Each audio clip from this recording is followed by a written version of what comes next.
거버넌스센터 설립 20주년 축하드리고요. 거버넌스센터 지방정치론 출간을 축하드립니다. 거버넌스 분권자치 실천연대를 약간 소개를 드리겠습니다.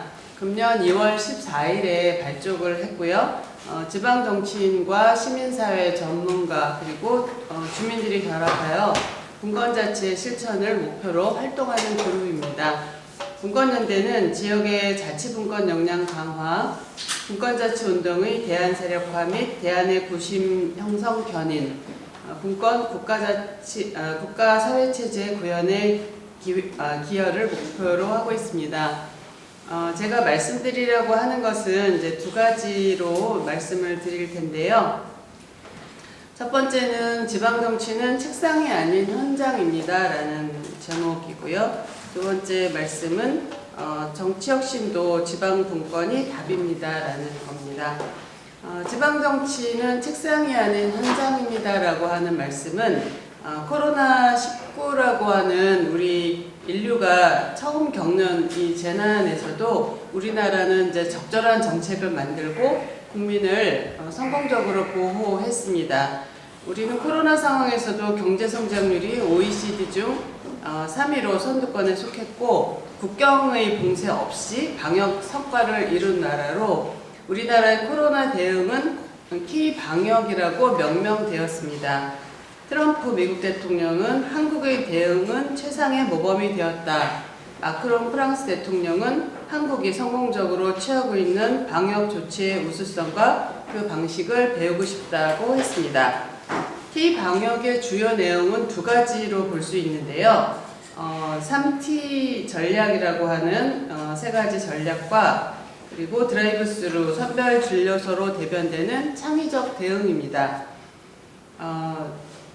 K방역의 대명사가 된 그 드라이브스루와 선별 진료소는 정부에서 처음 만든 것이 아니라 기초자치단체에서 만든 것입니다. 제가 살고 있는 고양시에서 먼저 만들어졌는데요. 그래서 그 과정을 조금 설명드리면 공무원과 지역의사회 전문가들이 긴 토론 끝에 이 방법을 만들어냈습니다.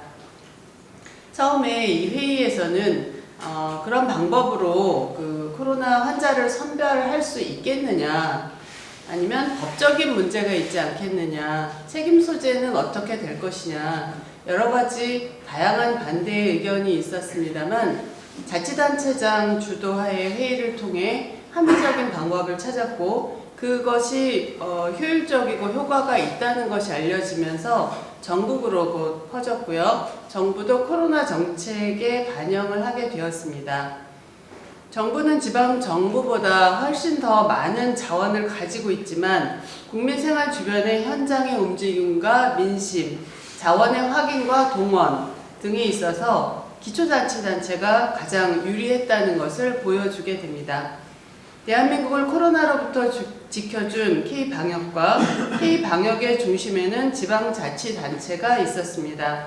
전 인류적인 재난에 대응한 정책은 기초자치단체에서 만들어졌다는 것입니다. 커다란 중앙정부는 다양한 지역의 문제를 세세하게 해결하기에 어렵고 이것은 결국 국가 경쟁력의 저하로 이어진다는 것이 앞선 나라들의 경험입니다. 따라서 분권자치는 지역과 나라와 세상의 미래를 여는 길입니다. 수도권의 인구 집중과 출산율 저하 등 당면한 국가 문제는 분권자치로 풀어나가야 한다는 인류의 소중한 경험이 있습니다. 다음은 두 번째 말씀드리겠는데요. 정치 혁신과 관련된 것입니다. 국민들에게 우리나라의 여러 분야 중 가장 낙후된 분야가 어떤 것인지라고 질문을 하면 많은 국민들이 정치라고 답할 것입니다. 그러나 저는 이제 16년 정도 지방의원을 했는데요. 저도 선거 때가 되면 유권자들이 저에게 이야기합니다. 야, 싸우지 마라, 똑바로 해라 하는 질책 섞인 지적을 받곤 했습니다. 또 현장에 나와 보고 좀 일을 했으면 좋겠다라는 요구도 많이 받았습니다. 공무원들이 현장에 대한 고려 없이 정책을 시행해서 되돌리기 어렵게 되는 경우도 있었고 그 결과 피해를 보는 것은 주민들이었습니다.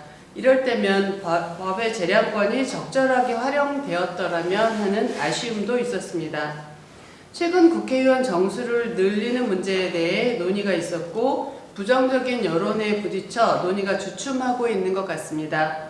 국회의원을 신뢰할 수 있다면 대다수의 국민들이 정원을 늘리는 것에 동의할 수 있었을 것입니다. 그러나 우리 상황은 그렇지 않습니다. 국회의원들의 세비와 권한이 과다하다는 볼멘 소리가 나온 지도 한참 되었습니다. 또 국외 여행에 대한 불만과 꼭 필요한 입법 활동은 반대로 부진하다는 불만의 소리가 나오고 있습니다. 정치가 국민들의 외면을 받는 것은 먹고 사는 것, 지속 가능한 국가를 잘 만들어가고 있느냐 하는 것에 대한 질문에 제대로 답하지 못하고 있기 때문입니다. 삶의 현장을 구석구석 찾아가고 조정하는 지방 정치야말로 국민이 바라는 정치입니다. 요즘 인기 있는 드라마에서 주인공은 세상은 더 이상 필요한 것을, 사람들은 더 이상 필요한 것을 사지 않는다. 이제는 사고 싶은 걸 사는 세대라고 해서 주목을 받았습니다. 다음 세션에서 미래 세대의 분들이 말씀을 해줄 텐데 공감을 하시는지 궁금합니다. 저는 사실 필요한 거를 사는 세대거든요. 소비만이 아니라 정치에 있어서도 개별적인 소비가 일어나고 있습니다. 예전에는 생각지 못한 사소한 민원이 집단화되기도 하고 한 개인의 민원이더라도 크게 어필되기도 합니다. 국민의 눈높이에 맞는 정치는 현장에 있고 현장은 지방정치가 가장 잘 알고 잘 하는 부분입니다. 따라서 대한민국의 정치 혁신은 지방정치에 있다고 생각합니다. 국민들의 신뢰를 받고 잘 활동하는 지방의원은 특별 공천을 통해 국회의원으로 공천할 필요가 있습니다. 개파나 친소관계가 아니라 국민을 위한 정치를 위해서 필요하다고 생각합니다. 들어주셔서 감사합니다.